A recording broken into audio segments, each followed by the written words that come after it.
Are you ready for some stunning sketches and beautiful words? It is favourable to cross great rivers. So when I wake up, I will be an empty boat. I am giving up lying. I am without wax. I am ill with hope. You're watching Meet the Poet. My name is Florrie, and today we are joined by poet-artist Gommie, who recently released this book, I Am Ill with Hope, a stunning tribute to a collection of people and places that he visited on his pilgrimage across the UK before COVID hit. Stick around to find out more. Also, follow us on our socials at Homestage Poetry and sign up to our mailing list as linked below to be kept up to date with all poetry news at Homestage. Now, on with the show. Gommie, welcome to Meet the Poet. Thank you so much for joining me. How are you doing today? I am great. You find me in my parents' house. My parents, like the house I kind of grew up in. I had to come here to make sure that I had the right Wi-Fi, and I had to like borrow a laptop, and I found some headphones. So the fact that I'm here with Wi-Fi in a house, an actual house, is Yeah. a bit of a miracle. So it's I'm psyched. Yeah.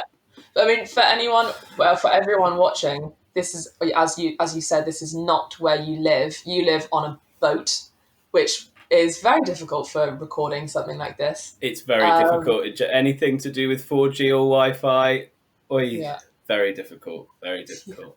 It's good for poetry, bad for streaming. What is it that's good for poetry? Being on the boat. I think what is good for me is moving, traveling, and seeing different things, and Yeah. constantly moving somehow connects to something in me which makes me want to write. And it could Mm-hmm. be something to do with, like, I have maybe quite a restless nature.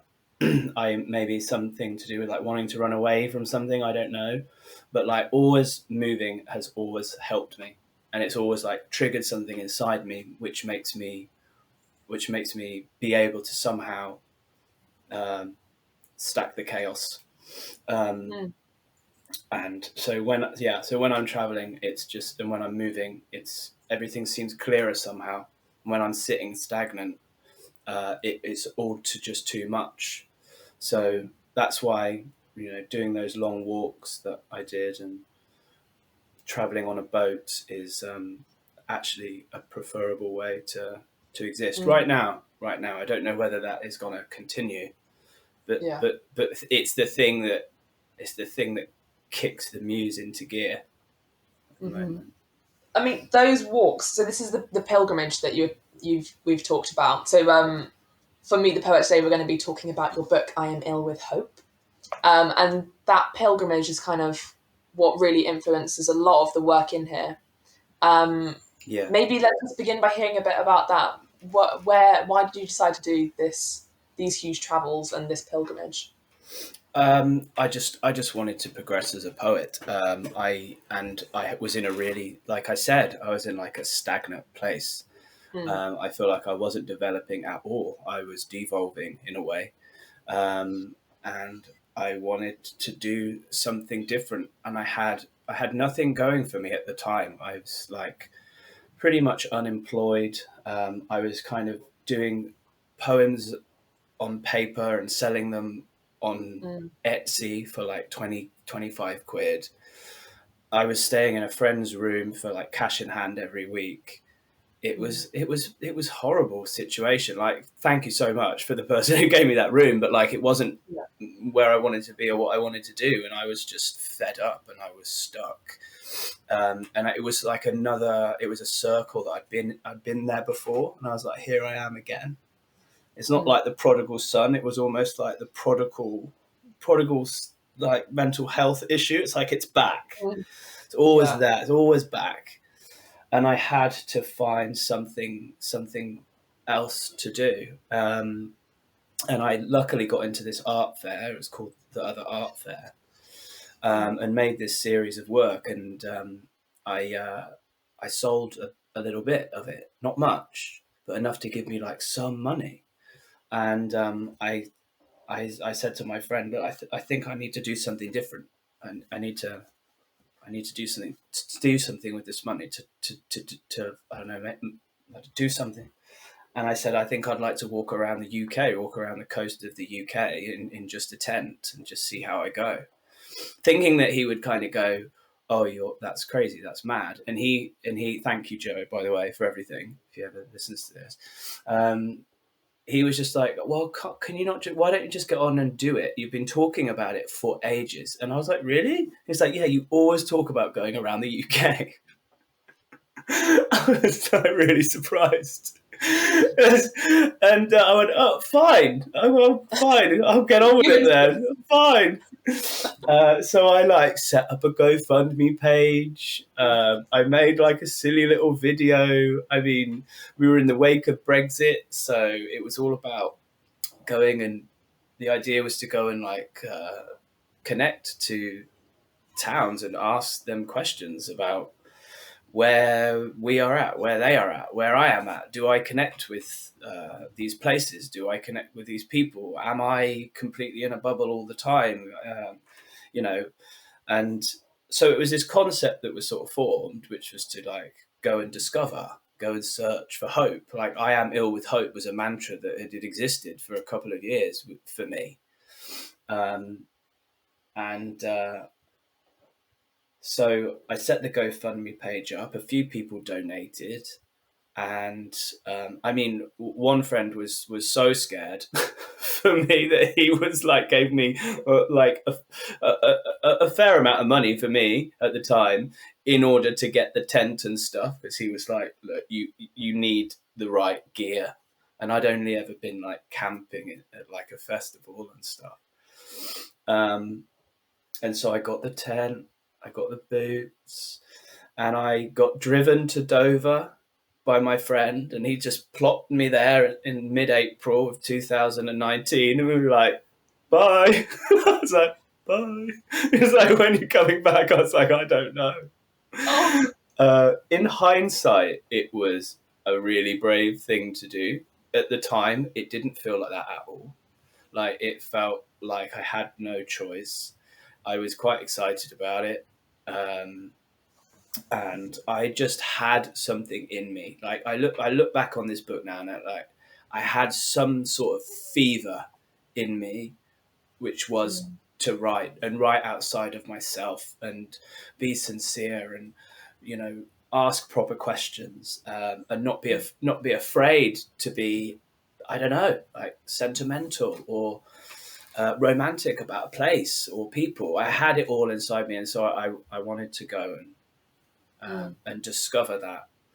And I did. I went and I walked. I walked as much as I could, and I'm not going to tell you that I walked every single inch of the coastal path of the UK. It just simply didn't work like that. Like, I mean, I got as far. I went from Dover. I got to Ramsgate, and it was raining, and it was still April. It was still cold, and then my friends from Margate came and picked me up, and so I stayed with them for a bit. It was a real like a real bodge job in the best way. You know, like bodge. Yeah. We bodge through life. We find a way to make it fit. We find a way to make it work. Canal boat life is like that as well. It's a bodge. I worked at the boat yard where I've been staying, and that's how I explained how to use the boats. And I was like, you've got to remember, like, everything is subject to the environment and the time and your boat. It's a bodge job. So I bodged my way through sections of the UK. I mean, you did, but also it sounds like you were reliant on and like very grateful for like the communities around you, that your friends that already existed, but then the people that you got to know kind of stopped it from necessarily being too much of a bodge job. They were the ones who kind of carried you through it when you needed it. You know, the people who picked you up and you spent time with. Yeah. I mean, the whole thing, the whole book is an ode to the people and the places. Yeah. You go to the place and you are yourself in the place, and this person is like chaos personified, and you're open and you're vulnerable, and you ask questions, and you meet people. And so I don't think I met one person who was like cruel. Yeah. I mean, I saw people that were cruel, but I don't think I interacted with one person who was cruel. I Mm. remember being completely windswept. It was near Sunderland, and it was scary. And I had my stuff all on my back, and when you're walking through like a little town near Sunderland with your like camping gear on, you just look like a target. And there's Yeah. like Subarus and Rottweilers, and St George's crosses and stuff, and you're thinking, oh my goodness me, what have I got myself into? Yeah. And I had to knock on to a door and sort of ask, and the person was just so kind and Oh. like helped me so much. Like, Mm. they were like, I can't do the accent, I won't do the accent. But they were like, you know what we say in the army when you're like this? Because I was like I was like really shaken. I had to get to this campsite, and I'd got lost because the coastal path on the east coast is so eroded in places because it's so underfunded. Yeah. So like, just so, it's just bad in places. And he was like, you know what we say in the army when you're scared, when you're lost. He was like, put the kettle on, have a cup of tea. And so Oh. we sat there, and we had a cup of tea, and we looked at the map, and Yeah. we discovered that I wasn't lost. The gate that I thought was shut, there was actually just a little schnooky little pathway that went round the gate, Mm. and that was it. And then that was the way. I just didn't see it because I was just scared and Mm. blinded and all sorts. So it was a Oh. so all those interactions were were were invaluable to me, and I documented them as much as I could. Yes, and how did you document them? Because you describe yourself as a poet artist, right? So yeah, how were those I experiences? don't know if I describe myself as a poet artist. Is that just what online the internet says? Yeah, I did another fair. It was the same fair, and that year, like I won this like prize, and this amazing woman who's now quite a big part of my life. She's called Kate Bryan. She was like, "You've won this prize," and I was like, "What is it?" She was like, it's this newcomer prize," and I was like, "Great." I was like, "What's the prize?" She was like, "You get a membership at Soho House." I went, "What's Soho House?" She was like, "Okay," and she's like, "And you get me as your mentor." And I didn't know who she was. And actually, she's an amazing advocate for up and coming artists. And I went round her house, and she sat me down and had like books of like artists that are doing similar things or done similar things. And she was like, "This is your lineage. This is where you come from." And sorry, it's my phone. And and she was like, "And you're a poet artist. That's what you are. That's what you should call yourself." And Right. so from that moment on, and she was also like, "You need to like change your Instagram to your actual name because it's too cryptic." Like silly things like that. And so she really helped define it. So she kind of did that. Wait, so would you call yourself a poet artist? What would you call yourself? I hope to one day be a proper poet. Okay. You know, Well, that's why you're on Meet the Poet. You're a poet to us.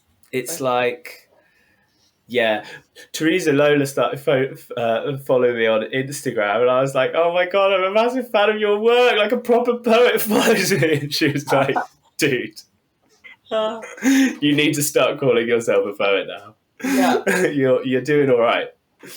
God, I'm just still thinking about this woman being like, "I'm your mentor," and you're like, "Who are you?" Right. But wait, so documenting going back a few steps, Sorry. documenting the experiences of the people that you met on this big journey. How did you do it? How did I do it? So I have these diaries. I keep these moleskin diaries I keep them. They're now part of the practice that I have, and so in the book there's loads of sketches, and they're all the same size um, page, and they're from these diaries, and I scribble so much down in them. Yeah. And I would voice record conversations I would have with people, inspired by Vivian Meir, you know, the photographer that Yeah. died, and then she became famous after her death, and she like photographed people around Chicago, like in the 50s. But she would walk around and record conversations. She was like, she had an amazing mind. And so I'd just record little conversations I'd have with people. And I found if I recorded, I I would get into the project more. Yeah. Whereas if I didn't, I would often cheat in a way, cheat myself. I'd just be lethargic and depressive and yeah, because you get tired and stuff. Where you're actively recording, you find yourself going, "Oh, hello, how are you doing? Do you want to have a chat about where we are politically and what you're scared of?" And Yeah. and then people really open up. You're almost opening yourself up to this idea. And so I had so many great chats based on those recordings. And people just said just such incredibly beautiful things, which I hope are reflected in that book, because a lot of that book is that a lot of lines I simply did not say. You know, they're just other people's words. Yeah, a collection of people. And that's where the whole like poem came. I know it's a device that people have used in poetry before. I think like Frank O'Hara uses it, Elizabeth Bishop uses it, Tim Key uses it, and it's quite a fun device. But I also like the idea that like you're you're you're saying that you're simple, unfluffy, not rhyming, not tronched sentence is a poem.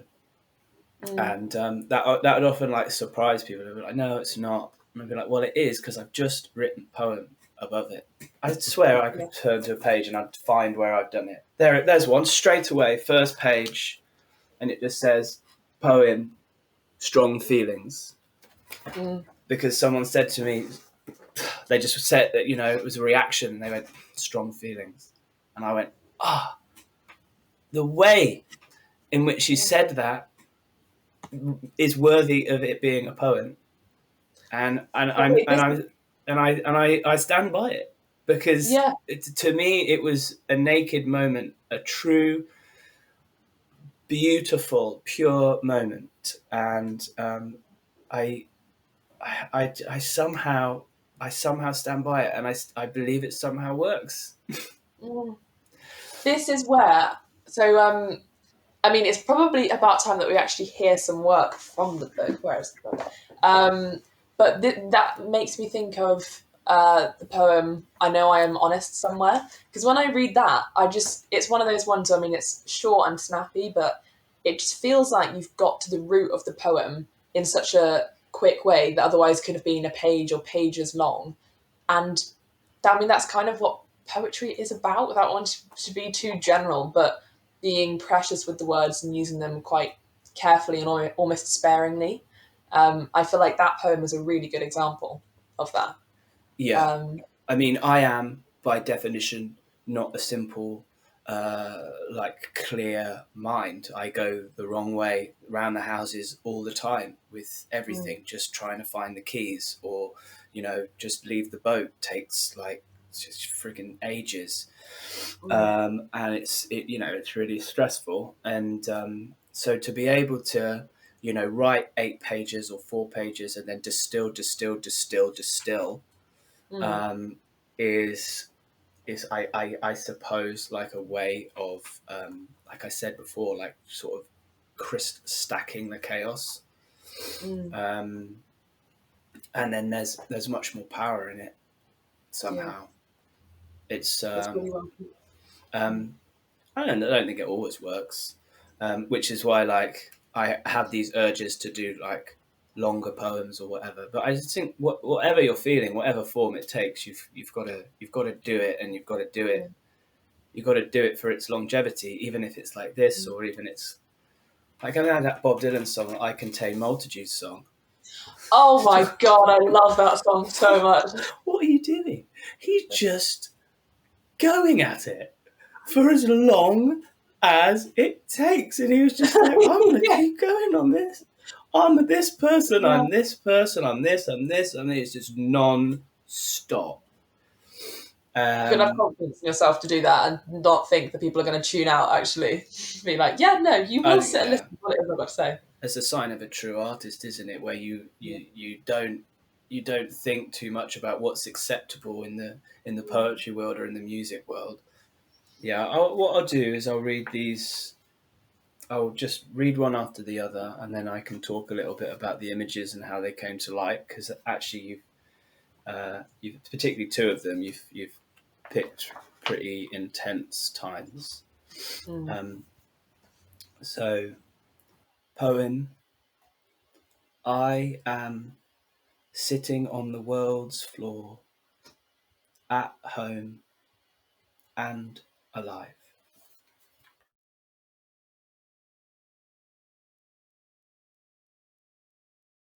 Poem. Our hearts are hearts with strings lost.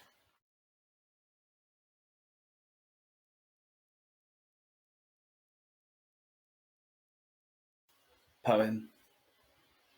I know I am honest somewhere, so I will find that place and live there.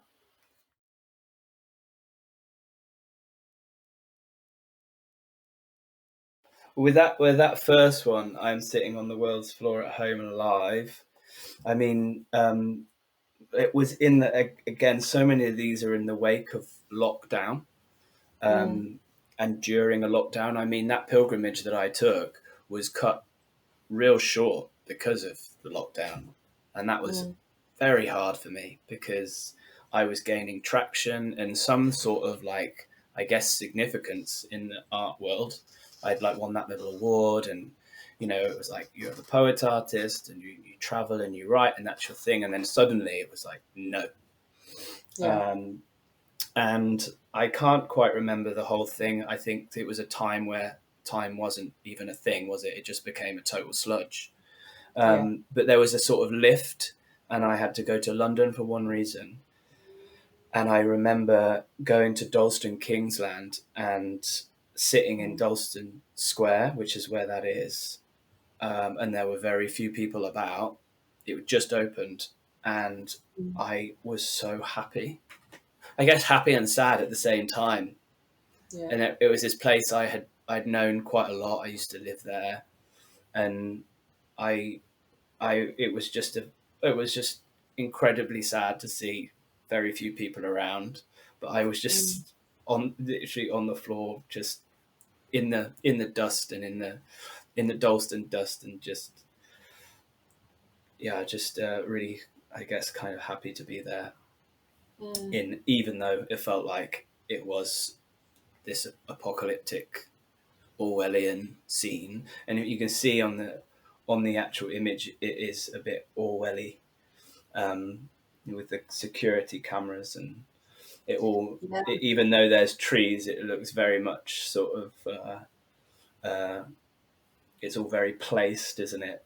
And you've got Mm. a cleaner there with his back, not facing us, drinking his Red Bull, and then there's this person in the background who's probably doing a drug deal or something. I remember thinking that. Um, Mm. it doesn't really have a face.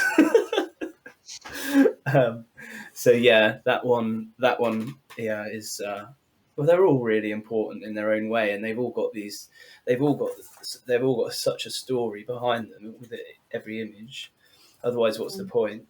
And this, the second one, So our this is our heart. hearts, our Yeah. hearts with strings lost. I mean, you couldn't have picked a bigger Pandora's box to open up because I last winter I tried to stay on my boat, Mm. and it's not the same as someone buying a boat who gets inherited such and such money and spends such and such on this nice thing. I bought my boat on a poet's wage. I've Oh managed my to sell. God. I managed to sell enough of these maps with poems scrawled on them to Yeah. have some money. And I Just was in. on the topic of those maps, sorry, I know you did show this to us briefly earlier, a map that you're currently working on. Just whilst you're on the topic, can we see that map? Because I think you've got Yes, it. Yes, it's currently on the floor. it's on the floor where all your best artwork goes. Oh yeah, I was gonna say that exactly. The art is on the floor. Here, so it's a big boy. It's a beautiful one. It's like I still don't know what these things are. It feels like, I mean, you can't really see it. It's too big, but it's two maps of the area my boat is currently in and has been stuck in all summer because it got broken down, and I've had to stay and work in the yard. And basically, a long story short, I just write these poems, like almost like a diary page, almost like a process of building the poem. I'll just do it on the map, and I'll do it with texture, and I'll do it with color, and then eventually a poem is stacked. The chaos is stacked. And so I think really recently I finished the poem, and it's there. It's available for me to keep chipping away at now. And it's called In a Little Bit. And it's sort of an ode to, it's the one I was talking about Song of Myself. Oh, yeah. Yeah, so it's my sort of ode to Walt Whitman, because I was in this nature, in this amazing nature. And so I wanted to do something Whitman-y. So I'd sold enough of these to get some money in order to do something. Yeah. And I think in a non-COVID world, I would have just been like, great, I'll just carry on with the project. But because it was a COVID world and I was sort of scared, I was like, I don't think it's going to work like that anymore. Campsites are difficult. Land is becoming more privatized. People are less interested in communicating with each other, etc., etc. And I was like, a canal boat kind of became the dream, the fantasy, I guess, or whatever. And I got one, and it has been a baptism of fire. A lot of boaters will say this. A lot of boaters go through this. A lot of boaters have also said I had it particularly bad / have it particularly bad. But I sort of have been persevering with it. But last winter, when the cold came, I really wasn't prepared, and it was a real shock, because there's insulation issues with the boat. There's like holes in the windows, holes in the doors, and I just couldn't handle it. But I thought that it was like sort of part of it. And was like, I want to keep going, I'd camped around the UK, I actually got quite sick. And I developed this tongue infection and this eye infection, which I don't think is going to fully go away. My eye's kind of different now. Oh, no. Oh, no. God, sorry. You poor old. Just a side note, like, you don't have to suffer for your poetry. Like, you can write poetry about like anything. You don't have to be like as idiotic as me. Like, poetry is available. I feel like I'm talking to some apprentice poet. You can write a poem about anything, as long as you have the guts and the gall to actually do it and to go in on it, you can write about anything, and it can be really moving and beautiful. You don't have to buy a boat and get sick in order to write a line. You can write poetry and retain your functioning eyes. That's the ideal situation. Love that. What a great sentence. Yeah. Retain. I think it's about being curious. isn't it? Yeah. We were chatting about Sylvia Plath's candles, Yeah. and it's like we've all seen candles and how they operate, but something about Sylvia Plath, Emily Dickinson does it brilliantly as well, that just takes that small thing and goes so far into it and allows her imagination and her trauma and whatever it is, to Yeah. just to make me never see a candle in the same way ever again. Yeah. She doesn't have to Yeah. It's all travel about far and thinking. wide to do it. Yeah. Wait, but Um, so this poem, so our oh, hearts, sorry. hearts with strings lost. Just going back, Yes. I mean, people will be Yeah. able to see the screen, but there are so it's so complex. Like there's so many bits of text all the way throughout. Yeah. I sorry. I will carry on. I'll get to the point. So Yeah. the boat was not possible to live on, and Mm. my mum said you can go and stay in your grandpa's house in Risinghurst if you want, but he'd died the previous year, and there was nothing in it. There Mm. was no heating. There was a microwave that didn't really work. There wasn't even a mattress. There was one in the shed which I like made. So it was sort of like a semi-squatting situation. Also because my mum and sisters didn't quite know the extent to which I needed the place, and Yeah. they were trying to sell it, and so it was just this sort of damp, weird situation, and which was sort of preferable. Sounds odd, but it was. But what happened, it was kind of like I'd stepped out of something that was physically demanding and into something that was quite physically rubbish, but also like emotionally, like Mm. quite full on. And again, me being stupid me, I was like, oh, I can handle this. This isn't a problem at all. It's just like all those Sundays around this house. And it was like blimmin' Proust. And Yeah. like, and he eats the Madeleine cake, but it was just like the smell of old fags and, Mm. that universal grandmother kind of like hue that like exists in these like 70s houses. And it was quite a lot emotionally. And again, me being me, I was like, oh, I can write poems about this. I can use this. But Mm. it was hard, and like I would find photographs of our family. Uh, I still have some, and this was a drawing of one of the photographs. Oh. So that is, even though it doesn't really look like a man or a woman, it's my grandmother, and she's looking down at some flowers that my grandfather had bought her. Mm. I think they were on holiday or something. So then there's lots of little words all around it, like "Let's leave Risinghurst for a few days and get away, away, away." Mm. Maybe hug a pet and do some star jumps. It was in the time of we're in that time, aren't we? Of uh, Mm. the cost of living crisis. Do you remember when they said to do some star jumps in order to keep warm? I don't remember that, but that's oh my Yeah, god. yeah, that's the government. Um, I That's say rough. settled down, but it's more like locked in. It's just like things that you were kind of hearing on the radio as I was in Mm. that place. Uh, yeah, So that's why this is so there's so much in here is because it is this influx of all the memories and stuff that came and all of the things that were happening at the time and I assume so. It's hard to really, it's hard to know really fully, isn't it? Sometimes one of the sketches are just the sketches and the pose, and it's quite quick. yeah. And then I look back on them sometimes, and it's like there's so much that went into it. And Mm. I suppose, yeah, thinking about it now, the ones that have a lot of detail, they're the ones that, yeah, there's a lot emotionally going on. Um, Mm. yeah.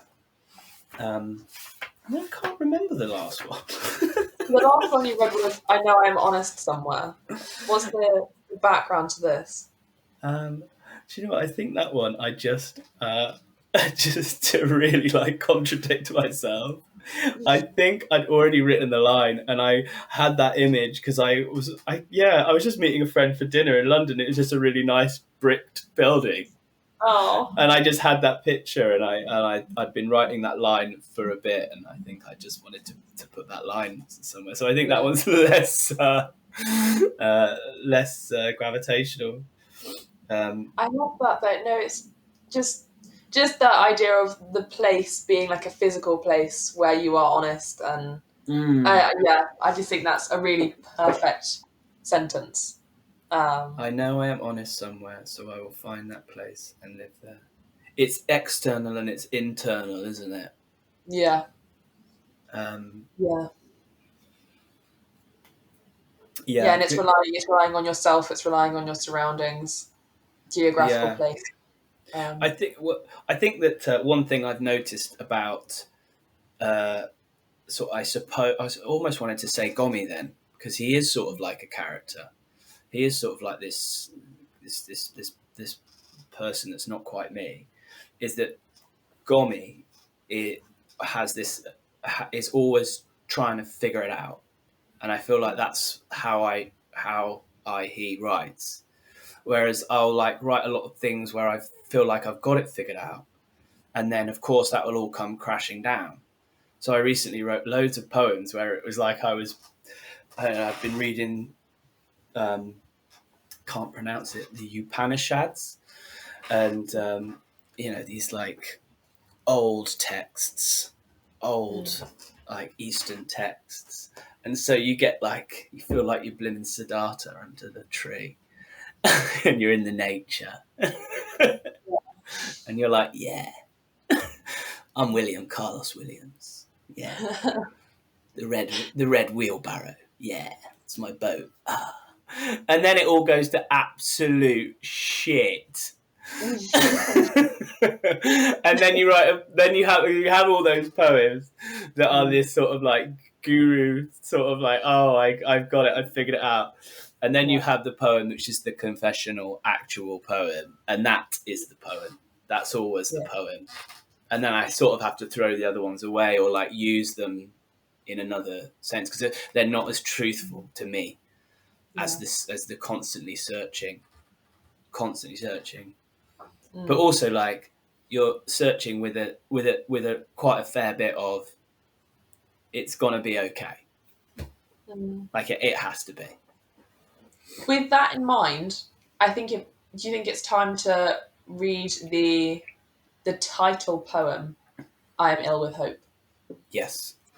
Okay, okay. I am ill with hope, dedicated to the people of Liverpool.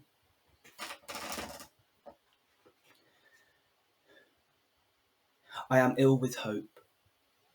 I am giving up lying. I am without wax. I am a short-eared owl searching for natterjacks. I am using my art to make them vote. I am ill with hope. You don't get it. I have found you, and now I want my whole world to start again because you are in it. I am a mum who is extraordinary. I am a dog called Amelie. I am bleaching my tongue the colour of WKD and dancing on the brink of Wigan's 3-foot pier. I am ill with hope. I am the sky popping gunfire in Hightown. I am this panic that never ends. How fun. I am Saul. I am a drug addict. Geography is important to me. I have a tooth missing and I drew a portrait of you in my diary. I did it in one go and then I ran away. I am ill with hope. I am the man who organised the NHS rally down by Pleasureland, who looks like a red squirrel lost on the beach. I am the strong-willed poet who refuses their MBE. I am your 3-year-old niece playing drums on mugs and cups and strings of bean. I am your body that will always reflect desperately what you try to hide. I am ill with hope. I am ill with hope. I am giving up lying. I am without wax. I am ashamed of my vagina. I am Amanda, and my kids' hormones fly everywhere, even out of their homework. I am Judith, and I stay drunk, so I don't know. I am standing face to face with Natasha, who has to show me a picture of her eyes so I can see what they properly look like. I am ill with hope. You don't get it. I have found you, and now I want my whole world to start again because you are in it. I am picking up the sun and putting it in the bin. I am simple words in complicated times. Simple words like fuck ecocide. Simple words like read about Peel Holdings. Simple words like I wish you happy feet. I am ill with hope. I am nigh Bevan. I am your children who are more likely to die this year. I am worse than Margaret Thatcher. I am Donna, and I had to choose between heating and food last night. I am the ferry that rumbles through your chest. I am the organs of that merry-go-round that sound a bit like screams. I am falling into your heart and exploding it. Liverpool are top of the league, and we are a Tory majority. This is the 80s. A man called Ian told me that. I am ill with hope. I am engaged to variegated lies. I am soz about me 100,000 times. I am dying for you and for you again. I am not misery porn.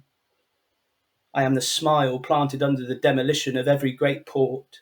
I am the smile planted under the ash that has now formed harsh into a path. I am a really good voice memoir. I am admitting this is hard. I am disappointment at its most conscious. I am not an individual because I am devastatingly in need of you. I am standing close to you in a church. I am standing close to you in a mosque. I'm standing close to you while we march. I'm singing in tears with you in the COP. I'm singing in tears with you for John Paul Gilhooly and the other 96. I'm singing in tears with you for little Joe underneath a sea of scarves. I'm putting my arm out to Michael, who lives in Crosby, who always wears fingerless gloves and shakes a little, who says to me seriously he doesn't believe transgender exists, and I'm saying back to him, are you okay? Michael, are you sure you are okay? It doesn't have to be this way, you know. I am ill with hope. I am ill with hope. I am another place. I am the Play-Doh outside the Tate. I am standing at the edge of the sea, screaming at the distance to be better, please. I am speaking ancient songs in Audi.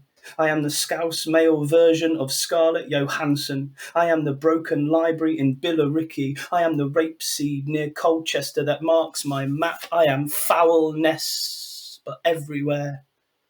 I am art where there is no art. I am politics where there is no politics. I am asleep in the rain. I am alive with you completely. I am the millions of drinks in your body. I am the strange fields. I am the soggy mattresses, the cots, the fog, the faces, the bricks, the quarters, the dances, the brave, the sick, the fun, the spray paint, the gangs, the containers, the sinking, the anchors, the cheering, the failing. I am the kind of failing that is never failing when all you want is just to listen. You don't get it. I have found you, and now I want my whole world to start again because you are in it. You don't get it. I have found you, and now I want my whole world to start again because you are in it. It is favourable to cross great rivers. So when I wake up, I will be an empty boat. I am giving up lying. I am without wax. I am ill with hope.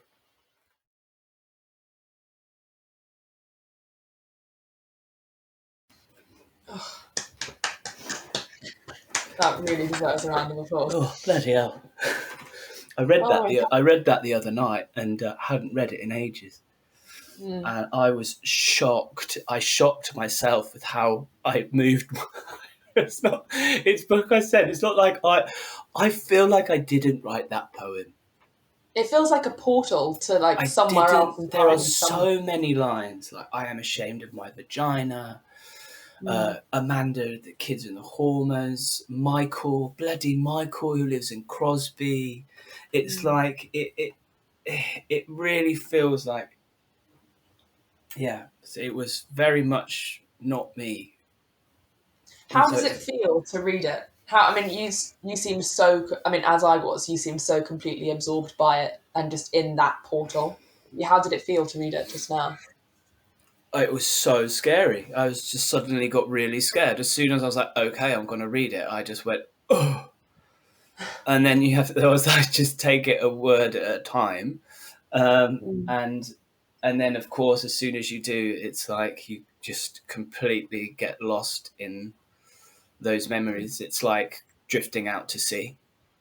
Yeah. It's totally, yeah, that's how it's like going out to sea. Were you nervous because of the weight of the poem or because of the length of the poem? Because obviously it's different entirely to what we heard of yours before, the 3 poems that we heard before. I hate stumbling, so I really didn't want to stumble, because it's such a kind of rhythmical thing. It's such a like chant, and so it's a whole manner of things. And then it's like, I'm on a poetry sort of podcast, and like I don't really know you very well. It's like it's like you don't know, and like there are neighbours who they could, because they're always going to get interrupted by like the postie. Yeah. Well, I like to think my phone's not on silent. I realised halfway through. I was like, oh god, like, that's the thing. It can be nerve-wracking if you think someone's going to overhear you. But I like to think that you and I are getting to know each other at least, and I do think that there is something very bonding about reading one of your poems to someone, and you sort of are like, yeah, okay, I'm much more open now, I think. I absolutely think that sharing a poem with a person is just the most amazing thing. And I always want someone to share a poem with me, and I'll never be like, well, that was rubbish, because it's just not, because you shared the frigging poem. You did it. Yeah. You did it possibly for the first time, or a friend sent me one the other day for the first time. She's like, have you got any feedback or like notes or like grammatical things? And I was like, no, absolutely not. You chose to send me a poem, and it's completely what it is. It's in the moment. I just suggest you write another one. I love that. Oh, you should be a mentor. Like, I feel like you would give the energy that people need. I do listen to a lot of poetry podcasts. Just regurgitating all the stuff you hear online.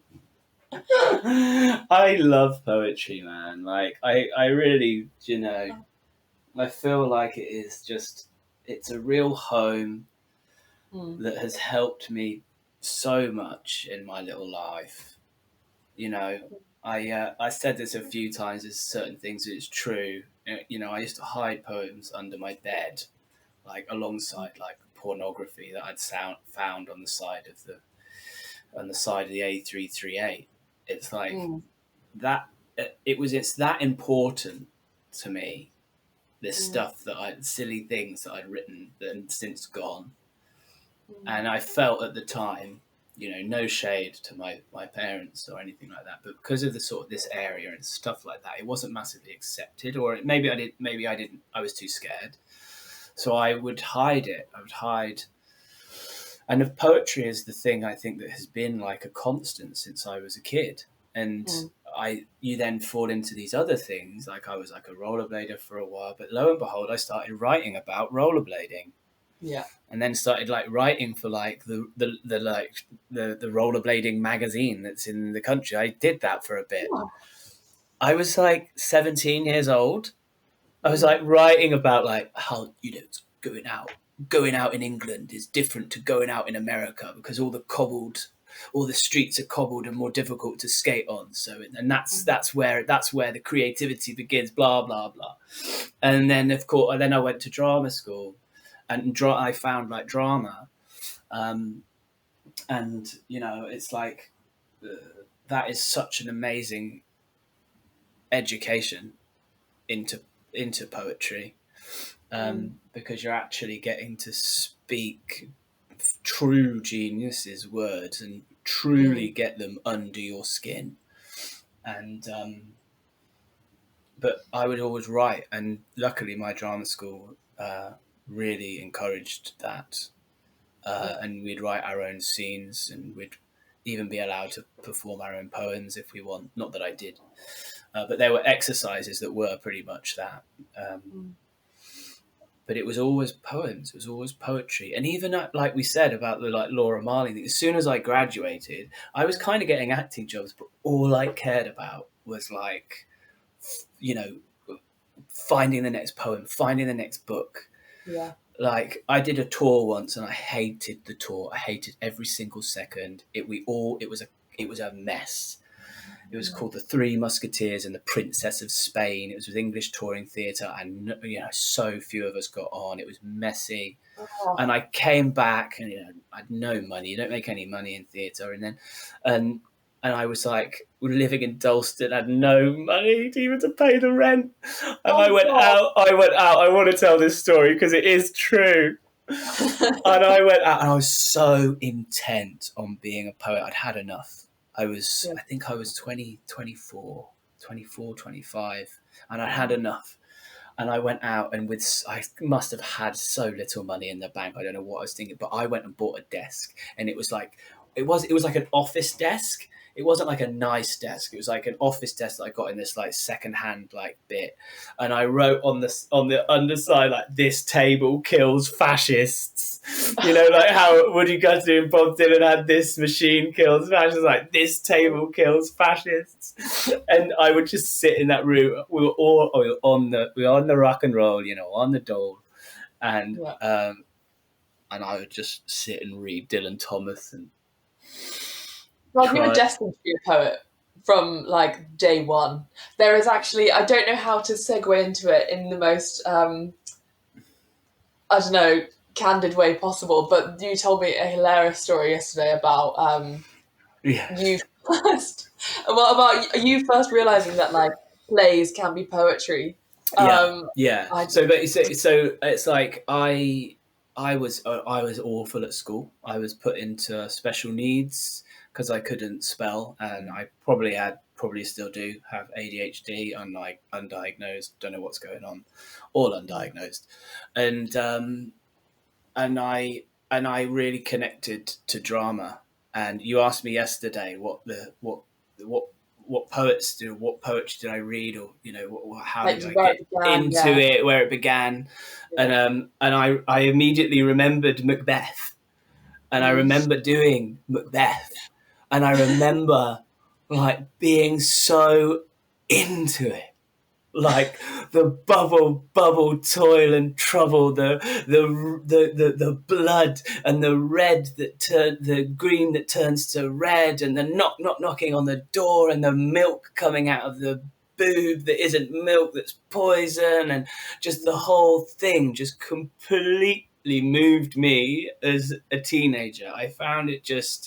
I just found it so exhilarating, and it got into me the way that these things do. And I would come back, and I'd be like, "Forsooth, mother,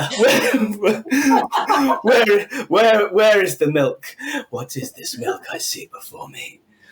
Is it actually milk, or is it some honorary ghost come to haunt me?" And my mum and dad would be like, "Oh my God." I'd be like, "Mother, do not talk to me right now.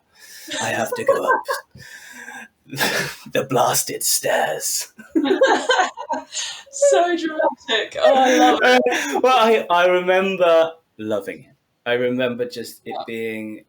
I still do love it. I still Mm, love Macbeth. I think it's so brilliant. It's so short as well, and so many of the lines are just sumptuous. And um, yeah. yeah, I think Shakespeare. It's always awkward to talk about certain people, is it? Because they're so obviously brilliant, Mm. like Walt Whitman, Sylvia Plath, these Bob Dylan, Shakespeare. Laura This Marling. Laura Sorry. Marling. Oh, I'm not allowed to speak too loud. I'm going to get told off by the That audio was quite loud. Laura Marling. guy. But anyone who's watching, I don't know if we've actually said this properly, but we both are absolutely obsessed with Laura Marling. That's why she keeps coming up in this conversation. I'd really like to read. It's my favourite poem in the book, which is, "Excuse me, but I would really appreciate it if you could be the love of my life, please. That's called surviving. This is called living. What time are you getting here tomorrow? I have all manner of things to prepare. The opera of the sea and the bird song of the chippy. The buses ain't regular, but the slow pace keeps the hills magic. I can't believe it's my birthday next week. 50 years alive. All I want is a £30 bracelet and a bit of love.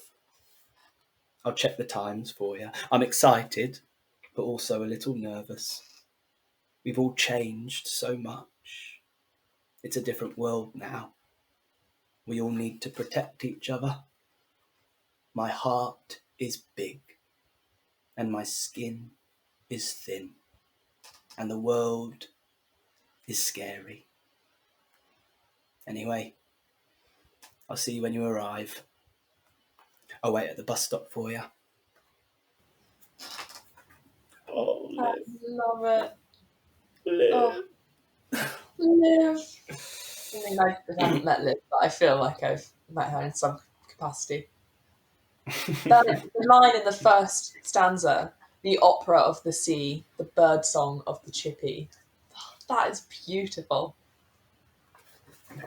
I really tossed and turned with that one. Really? Yeah, I don't know why. I was like, so I just get work. Sometimes I'm like, are you trying? Is it you trying to? Is it all just trying to be too poetic? Because it's just trying too hard. But then sometimes they just work, and you've just got to keep them in. I'm a real big fan of trying to not be too flowery. Yeah. What was it that we were talking about yesterday about so kind of something to do with authenticity, or what was it? Oh, was this the whole without wax thing that you were telling me about Oh yeah, from the previous poem, I'm Ill with Hope? That links to that, yes. doesn't it? It does, yeah. So when I was in Liverpool, I asked the I Ching, which is like a book you consult, an ancient Chinese book you consult, and it gives you answers, and it's like a riddle, and you kind of figure them out. And and I asked it, how do I write this Liverpool poem? How do I make this Liverpool map? And it said with sincerity. Yeah. And I looked up the word. I had a version of what I thought it meant. And I looked up the word and I found out that a potential etymology of the word, not fact, but a potential etymology of the word, is that it's sign and seer, which is without wax. And so when a Roman sculpturist would do a piece of work and they did it without having to put wax around the nose or touch anything up, when they did it like in one, it was considered sincere without wax. And so I like the idea that you don't have to touch these things up. You don't have to keep going at it and make it as flowery and sometimes it's what is originally said. What you originally hear is that moment of truth, and it's like, so every line, I want every line to be a truthful line. So if I labor over it too much, labor over it in terms of like, is it the truthful line? Yeah. But not labor over it in like, how can I make myself sound as smart as possible? Yeah. That's really not what I'm going for in writing. Also because I can't, like, I'm not that kind of writer. I'm not David Foster Wallace. I think that like David Foster Wallace does that brilliantly. Like he comes at it's like he encompasses everything somehow with his imagination. Whereas I'm sort of more of a sort of forager, foraging for these truthful moments and these truthful times, truthful lines, truthful times as well. And so yeah, I want every line to be a truthful line. Yeah. And I mean, that makes sense in I am ill with hope, where that line comes from, when you say, I am ill with hope, I am giving up lying, I am without wax. Exactly. That is exactly that. Yeah. And I mean, you do it here as well. And I think that line in the poem you've just read, the opera of the sea, the bird song of the chippy, I think that, to me, that feels like a really honest observation. It doesn't feel like affected at all. It feels sincere. So, but I can see how you'd probably like. I do remember writing that poem. I remember the morning after writing that poem. I remember being incredibly poisoned and sick from alcohol. And I wrote it in this really kind of like low position on the desk. It was a really dingy hotel room. I wish I could remember the name of the pub. There's only a few there.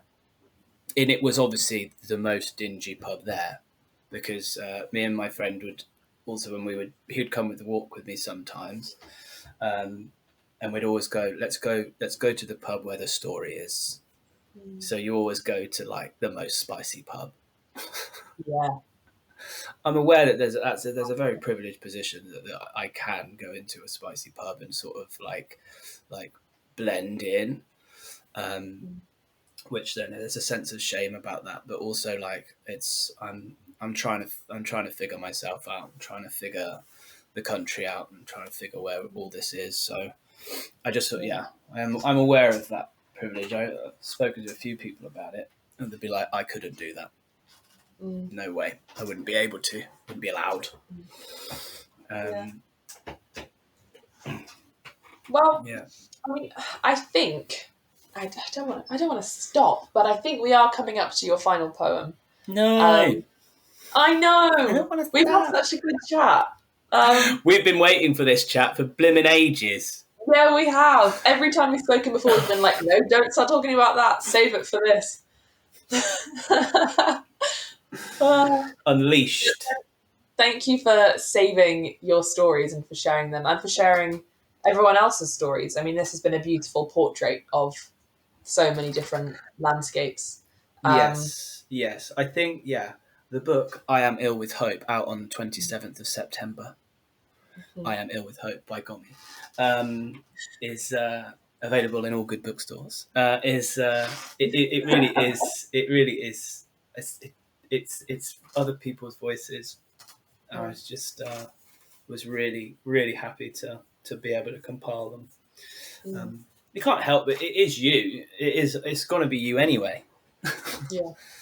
Okay, so this poem, it's a good segue into like where I'm at now and where the next stage of my sort of pilgrimage is, which is on this canal boat. And it was when, again in lockdown, and I was looking at the canal boats and fantasizing about having one, and I drew almost what's the word where you're prophetically drew a really beat up rubbishy one.